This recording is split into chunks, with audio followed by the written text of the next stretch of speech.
ने कुछ मुट्ठी भर जो उग्रवाद सोच कह लो या क्या कहते हैं कट्टरपंथी सोच कह लो या देश में अंडस करने का जो प्रयास कर रहे हैं, उनका निश्चित रूप से कानून प्रक्रिया के माध्यम से उनको जवाब मिलेगा और मिलना चाहिए। लेकिन यूनिफॉर्म सिविल कोड का मतलब है कि एक देश एक विधान एक संविधान, उसको तो आपको लोकतंत्र में, और लोकतंत्र का अर्थ क्या हो गया कि ऐसा तो नहीं हो सकता कि आपके लिए कोई विधान और मेरे लिए कोई विधान हो। जहाँ तक रिलीजियस बिलीव्स और रिचुअल्स की बात है, वो आपकी कोई भी हो, अगर आप निकाह में कलमा पढ़ते हैं और हम सनातन संस्कृति में फेरे लेते हैं, शादी आप वैसे ही करेंगे, लेकिन आपकी शादी मान्य तभी होगी जब वो रजिस्टर होगी। आज श्रद्धा जैसा कांड आया या कोई भी कुरीतियाँ थी समाज की या मुस्लिम समाज की महिलाओं के साथ, चाहे 3 तलाक हो, आज भी 3 तलाक बंद कर दिए, लेकिन डिफरेंट सेगमेंट्स ऑफ तलाक हैं जिसमें वो तलाक को अभी भी ईमेल दे के या करके महिलाओं का हक छीन लेते हैं। किसी ने विरोध नहीं किया, लेकिन प्रॉब्लम क्या है कि उनका इतना ब्रेन वॉश कर दिया गया आज़ादी से लेके आज तक, उनको वक्फ बोर्ड के माध्यम से या शरिया कानून के माध्यम से। अगर आपने विकास किया होता तो आपके शासित राज्यों में वो विकास दिखता, या अमेठी में आपका विकास दिखता। आपको जब अमेठी का दायित्व दिया गया, आज 55 साल तक वो रीलॉन्च होते ही जा रहे हैं, उनकी लैंडिंग ही नहीं हो पा रही है। ये परिवार में तो केवल परिवार रत्न है, भारत रत्न है ही नहीं। चाहे जवाहरलाल नेहरू, चाहे इंदिरा गांधी हो, चाहे राजीव गांधी को उनके मृत्यु उपरांत दिया। क्या जिन लोगों ने सेवाएं दी, उनके योगदान को आप परिवार के तुष्टीकरण के आगे अंडरटेक नहीं करेंगे? तो कहीं ना कहीं मेरे को नहीं लगता कि राहुल गांधी का वो विजन है, क्योंकि इनके पास एक ही विजन है कि मोदी को हटाना है। क्यों हटाना है, कारण नहीं है। नमस्कार, बहुत बहुत स्वागत है आपका ऑल इंडिया न्यूज़ पर। मैं यशपाल राजपुरोहित। इस वक्त हमारे साथ बेहद खास मेहमान निधि मैम मौजूद है। मैम बहुत बहुत स्वागत है आपका। मैम, 24 के चुनाव से पहले हमने देखा कि भाजपा ने या एनडीए ने बहुत सारे एक्सपेरिमेंट भी किए। हम लगातार ये भी देख रहे हैं कि कहीं ऐसे महापुरुष हैं जिन्हें भारत रत्न मिल रहा है।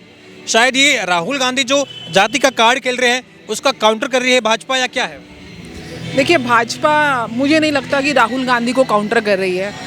राहुल गांधी के पास तो प्रधानमंत्री की जाति क्या है, वो जैकेट कौन सी पहनते हैं, पेन कौन सा यूज़ करते हैं, चश्मा कौन सा पहनते हैं, इससे ज़्यादा उनके पास विषय ही नहीं है।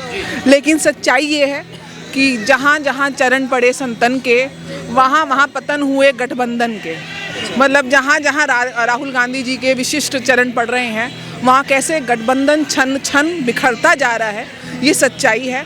क्योंकि राजनीति और लोकतंत्र के अगर आप समीकरण को समझो तो संख्या बल बहुत ही निर्णायक समीकरण होता है और उसको हर पार्टी साधने का प्रयास करती है। लेकिन कहीं ना कहीं इस 10 साल में जो देश ने अपनी राजनीतिक नेतृत्व के अंतर्गत जो एक कायाकल्प देखा है, जो एक विकास का नया धारा देखी है, वो शायद पहले 65 सालों में नहीं देखी गई है और उसको जनता रिकॉग्नाइज कर रही है। आज सोशल मीडिया भी है, डिजिटल मीडियम भी है, तो एक राइट मैसेज जाता जा रहा है। जाति का समीकरण हमेशा से रिजर्वेशन की भी बात होती रही है। देखिए, एक समय था जब देश के अंदर अभाव था, उस समय सबके लिए ज़रूरतें पूरी करने की ज़रूरत थी। लेकिन आज कहीं ना कहीं देश का विकास हुआ है। आपकी अर्थव्यवस्था 5वीं बड़ी अर्थव्यवस्था बन चुकी है। आपका जीडीपी 7% की ग्रोथ रेट पे आगे बढ़ रहा है। कहीं ना कहीं 5 ट्रिलियन इकोनॉमी की तरफ भारत आगे बढ़ रहा है। तो आज जातिवाद की ज़रूरत नहीं है। आज जो वंचित हैं, मतलब वंचितवाद की ज़रूरत है। जिनके पास सुविधाएँ नहीं हैं, उसको आप सुविधाएँ दो, जिसके लिए मोदी जी के ने अपने कार्यकाल में काम किया। चाहे वो महिलाएं हों, चाहे युवा हों, चाहे किसान हों, चाहे आदिवासी हों, चाहे किसी भी जाति समुदाय के हों। और उसके बाद जब आपको किसी को एक पद पे पहुंचाना है तो वहाँ पे आपके क्षमता के बल पे, आपकी योग्यता के बल पे आप पहुँचेंगे तो ही। क्योंकि यही जवाहरलाल नेहरू थे। इंदिरा गांधी जी कहती थी ना जात पे ना पाट पे, मोहर लगेगी आठ पे। जवाहरलाल नेहरू जी का है कि केवल मुस्लिम वोट को एक तरफ कर दो। तो उन्होंने जातिवाद का विरोध किया कि क्षमता के आधार पर ही किसी को कोई दायित्व देना है, और उसके बाद ये उन्हीं के लगते हैं। लेकिन क्योंकि आज राहुल गांधी के पास विकास के नाम पे या एक विजन के नाम पे कुछ नहीं है। आज कांग्रेस से पूछो कि देश के विकास का क्या विजन है, तो कुछ नहीं बोलेंगे, सिर्फ जातिवाद का कार्ड खेलेंगे। अगर आपने विकास किया होता तो आपके शासित राज्यों में वो विकास दिखता, या अमेठी में आपका विकास दिखता। आपको जब अमेठी का दायित्व दिया गया, आज 55 साल तक वो रीलॉन्च होते ही जा रहे हैं, उनकी लैंडिंग ही नहीं हो पा रही है। उसका कारण ही ये है कि केवल वो उस चीज़ को साधने का प्रयास करते हैं। आज भी आप देखिए, दक्षिण से यात्रा चालू करी, उत्तर तक गई, पर्याय क्या था? केवल और केवल 20% वोटों को कंसोलिडेट करने का। केरला मुस्लिम मंच जिसको वायनाड को साधने के लिए ही वहाँ गए, ममता जी के ये मालदा में उन्होंने बोला कि हम रैली करेंगे, उन्होंने बोल दिया वो अपने किले में क्यों सेंध डालने देंगी, क्योंकि मुस्लिम 70% वोट वहाँ पर है, उसमें राहुल गांधी जी उसको सेंधना चाहते थे। ममता जी ने बाहर का रास्ता निकाल दिया, बोली मैं अकेला चलूँगी। यही हाल पंजाब में आज सामने आ गया है कि पंजाब आम आदमी पार्टी और जो कांग्रेस कहती थी हम साथ में लड़ेंगे, वो बाहर हो गए। आज यूपी में भी यही हाल है। जयंत चौधरी जी कहीं ना कहीं आज उनका ट्वीट आया है कि मेरा दिल खुश हो गया। उन्होंने बोला मैं विरोध किस बात पे करूं। चौधरी चरण सिंह एक टाइम पे बीजेपी के पक्षधर नहीं थे, लेकिन उसके बाद भी बीजेपी ने उनके योगदान को, देश के योगदान को, किसानों के प्रति समर्पण को, उसको सम्मान किया। कर्पूरी ठाकुर साहब, वो उनको एज अ सोशलिस्ट उनको सम्मान किया। MS स्वामीनाथन, हरी क्रांति लाने वाले, आप देखिए कि उस समय इंदिरा गांधी जी वो क्रेडिट भी अपने कंधे पे लेके चली जाती थी। स्वामीनाथन जी को तो तब देना चाहिए था क्रेडिट, उनको आज मिला है कि बीजेपी के शासन में, क्योंकि कोई पक्षपात नहीं है। PV नरसिम्हा राव क्या बीजेपी के प्रधानमंत्री थे? कांग्रेस के प्रधानमंत्री थे। उनका शव, पार्थिव शरीर बाहर पड़ा रहा, कांग्रेस के कार्यालय के दरवाजे नहीं खुले, उनको आज इसमें शासन ने किया है। तो कहीं ना कहीं कांग्रेस और परिवारवाद ने जिस चीज़ को नकारा, वहीं राष्ट्रवाद और बीजेपी ने उसको स्वीकारा, उसको एक सूत्र में ढाला। इनके नेता बोलते हैं साउथ से कि दक्षिण को अलग राज्य ही बना देंगे, अलग देश ही बना देंगे, क्योंकि हम टैक्स ज़्यादा पे करते हैं। अभी पीछे बिहार वालों के लिए भी बोला कि बिहार जो है यहाँ पे शौचालय साफ करने के लिए आते हैं, यानी कि उत्तर और दक्षिण को विभाजन करने की इनकी राजनीति है। वहीं प्रधानमंत्री मोदी ने एक तरफ उत्तर के कृषि नेता चरण सिंह जी को और वहीं दक्षिण के कृषि नेता क्या कहेंगे साइंटिस्ट जो थे, जिनकी वजह से आज शायद हम और आप खाना खा रहे हैं। देश की एग्रीकल्चर इतनी राइज कर रही है कि हमारा एक्सपोर्ट बहुत ज़्यादा है एग्रीकल्चर के सेक्टर में, उनके योगदान को सराहया। और वहीं दक्षिण से आ रहे PV नरसिम्हा राव जी का भी जो योगदान है देश के प्रति, उसको सराहया।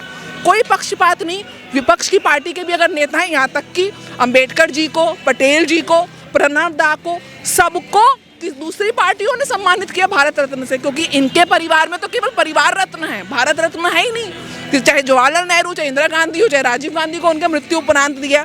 क्या जिन लोगों ने सेवाएं दी, उनके योगदान को आप परिवार के तुष्टीकरण के आगे अंडरटेक नहीं करेंगे?